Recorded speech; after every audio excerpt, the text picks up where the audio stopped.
Hi, I'm Vanessa and I love bad Star Trek. I will be the house that always loses that is season 2 of Star Trek's Next Generation. I'm sorry if you hear a distant tooting, that is my clarinet playing neighbor. Today I will be talking to you about an episode called the Royale. As is often the case with episodes like this, where the product is total nonsense, is that it's an unfortunate victim of a mess of rewrites. One of the writers, Tracy Torme, wrote a draft that was intended to be a stylistic departure for Trek, with surrealist and satirical overtones, something that I think could be kind of interesting. But once one of the producers got their hands on it, Maurice Hurley, it was completely gutted of its surrealist elements, to the point where Tracy asked for his credit to be changed to his pseudonym, Keith Mills, to distance himself as much as possible from the episode after it aired. Tracy Torme was quoted as saying, "I felt like a lot of the comedy was taken out. A lot of the surrealism was taken out. I feel that it's very heavy-handed now, and it's gone from being a strange episode to a stupid episode." That's a very generous summation of this episode to me, because I think I take it a step further in that the rewrites render this episode completely incomprehensible, and not in a cute Lynchian fish in the percolator kind of way, but playing it so straight it's almost accidentally absurdist. Episodes like Spock's Brain and Let He Who Is Without Sin on Deep Space Nine, and like maybe half of Voyager fall into this category. When McCoy looks directly at Captain Kirk and says with a dead straight face that Spock's brain is gone. When Worf gives a heartfelt speech about how he accidentally killed a teammate after headbutting him during a soccer game. He was the mightiest child on the planet after all. And whatever the hell this was. Sick and dying? Keep repeating. The only thing we have to fear is fear itself. The only thing we have to fear is fear itself. The episode then transcends bad and then goes straight into camp. It's so bad, but delivered with a sincerity that unmoors the emotional anchors of the episode, and you're left feeling unsure if you're meant to take what you're watching seriously, because every beat in the Royale makes less sense than the last. Eventually, you just have to let it wash over you and sail away on a sea of mystery to a land of confusion. This episode to me is like if Gumby was on a bad episode of The Twilight Zone. I used to be obsessed with Gumby. No discernible features, yet still manages to wear bell bottoms. Possible non-binary icon? I know what you're thinking. What about Goo? What about Goo? Just because someone has a girlfriend does not mean they're a guy. Anyway, let's tiptoe through the tulips of this poppy field of a plot. So they set off trying to establish the mysterious nature of the episode with mysterious stuff. Like Picard mentioning Fermat's theorem, some mathematical idea a mathematician named Fermat wrote in 1634 in the margins of some book. When the episode was filmed, it wasn't proven yet. And for 800 years, people have been trying to solve it. So, mysterious thing could be just trolling. And by having the Enterprise go to an unmapped system after Klingons reported a strange ship beneath the atmosphere of the 8th planet. And Miles O'Brien beams aboard a bit of hull, which has markings which turn out to identify as 21st century NASA. And the flag is a little weird because it has 52 stars. Maybe we finally get Puerto Rico and DC statehood at that point. The hull shows evidence of what may have destroyed the ship in the form of molecular disintegration. And the weapon that took it out apparently came from the episode's present. So what the hell happened? Curiouser and curiouser, as Picard says. This is a pre-warp ship well out of Earth's reach, shot down by something in the present. Even the ship's name, Charybdis, named after a sea monster in the Odyssey, is a real head scratcher. I honestly think this would have been enough mystery. Why not collaborate with the newly allied Klingons to solve it? An exercise in trusting one another. But we gotta go where no one would want to go before or after, on purpose. A structure on a lake of frozen methane that somehow has breathable air, which I am sure smells wonderful, especially with the ammoniated winds blowing at hundreds of miles an hour all around it. I get a distinct whiff of metacommentary for making a planet literally smell like piss and shit. Why not? We're here anyway. Riker's like, let's take an away team down there. So he, Worf, and Data mosey on down to the mysterious structure and discover a revolving door in the distance. Why would a revolving door be out there? I'd leave right then. I would not trust a revolving door on the pee and poop planet. But they go through it. They're like cats that just discovered a new cardboard box. And they discover a fully functioning casino. Wow, this couldn't possibly just be a holodeck episode. We had to go through all this rigmarole to head into this super tacky ass casino. And this raises no alarm bells. All three just collectively accept that they're just in a casino now in some hot, musty outhouse. So basically, Tampa, Florida. Nothing amiss here. They lose communicator contact with the Enterprise, which obviously makes Picard a little alarmed. But Deanna said it's totally okay, because she's sensing that Riker is amused. If I were Picard, I would jump into action right then. Because as we all know now, the Borg first appear as tickle monsters, prepare to be assimilated. Gucci, Gucci, goo. The Triad tried to go to the front desk to get some answers. Like, bear in mind, once again, we are in a casino that should not be there. So what kind of answers do they think they're gonna get at the front desk? And if you work with the public at all, you're totally used to the local riffraff asking questions like this. What he means is, what planet is this? I beg your pardon. This planet, what do you call it? Earth. Now we have to apparently introduce a melodramatic element. And you know that's what it is because they play sexy music over it. Excuse me.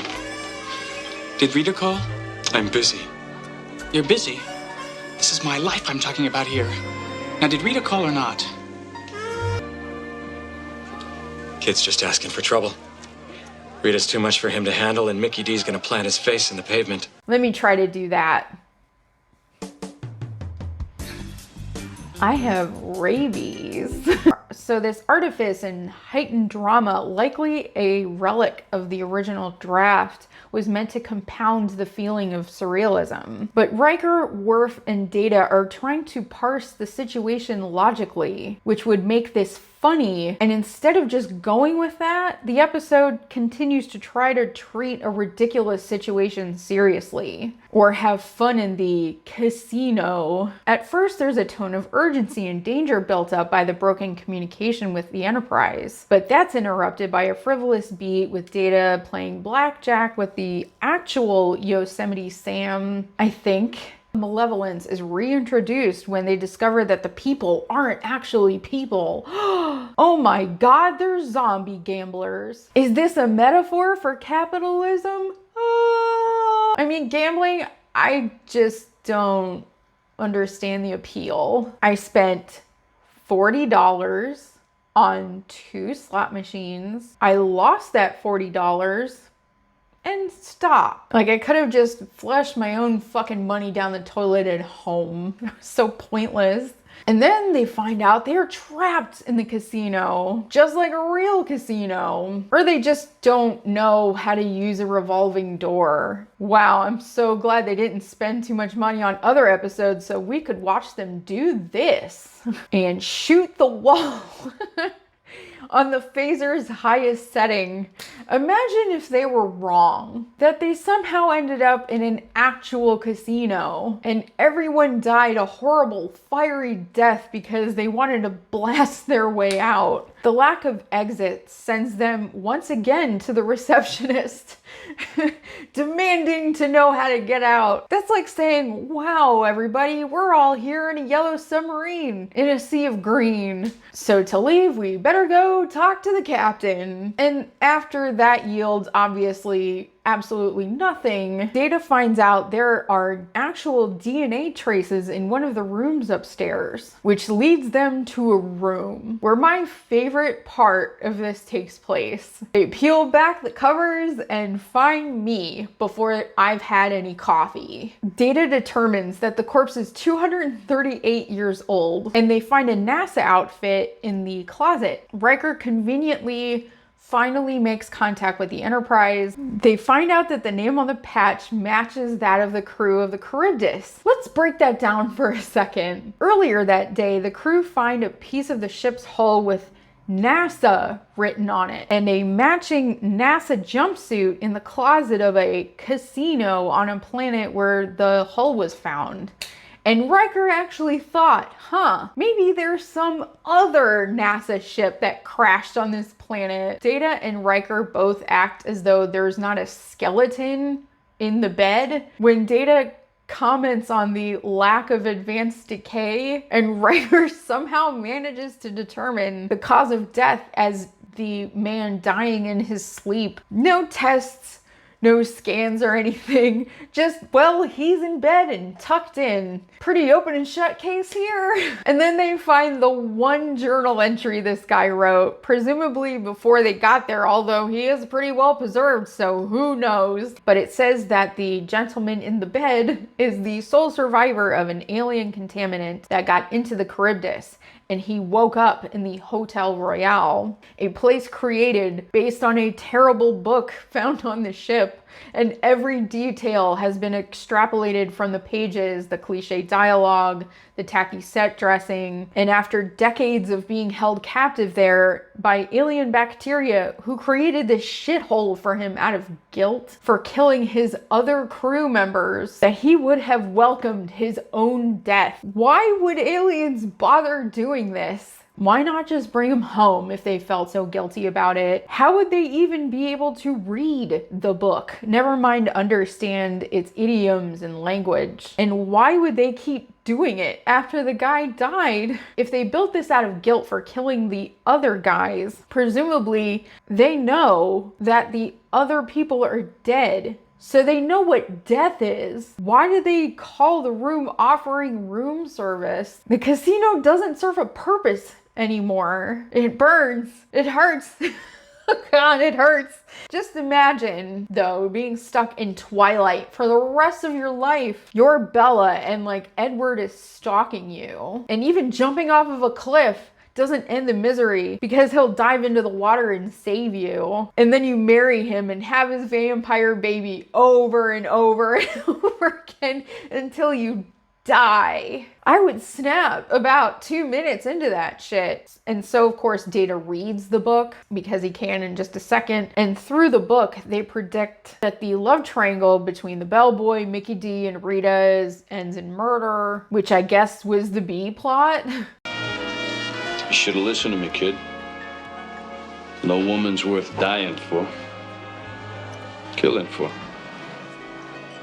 Not dying for. But then they're still stuck in this casino with no way out. But Data says that the book ends by the foreign investors winning big and buying the casino. Riker goes, hey, why don't we be the foreign investors? Do new people have to show up every time to be the foreign investors that win big and buy the casino? Part comes up in the LARP that is running with no end in sight. Why does buying the casino mean they can leave? Why didn't the astronaut guy try this? Like, it's kind of cute how they have fun playing the game. Baby needs a new pair of shoes. Which they obviously win. And they also try to make sure that they stick to their roles as written in the book by being generous and giving away the money. But by this time, I'm nauseous from trying to understand why any of this is happening. Somehow, this gets them through the revolving doors and they're beamed back up onto the ship. I don't fucking understand it. I don't get anything. It is true that a casino openly blends the surreal and the real, but watching these three fumble with their instruments and tricorders, trying to make sense of a clearly nonsense situation with no fear and loathing in Las Vegas, and having the people be stuck in a terrible book sounds like, as much as Maurice may have chopped and screwed the script, that someone let the discord of the writer's room seep onto the page and out of the actors' mouths. It's flat characters and pointless story the crew members are having to interact with, maybe a commentary on what Trek has produced a lot of thus far in The Next Generation. With the obvious exemption of Measure of a Man, this show was not going well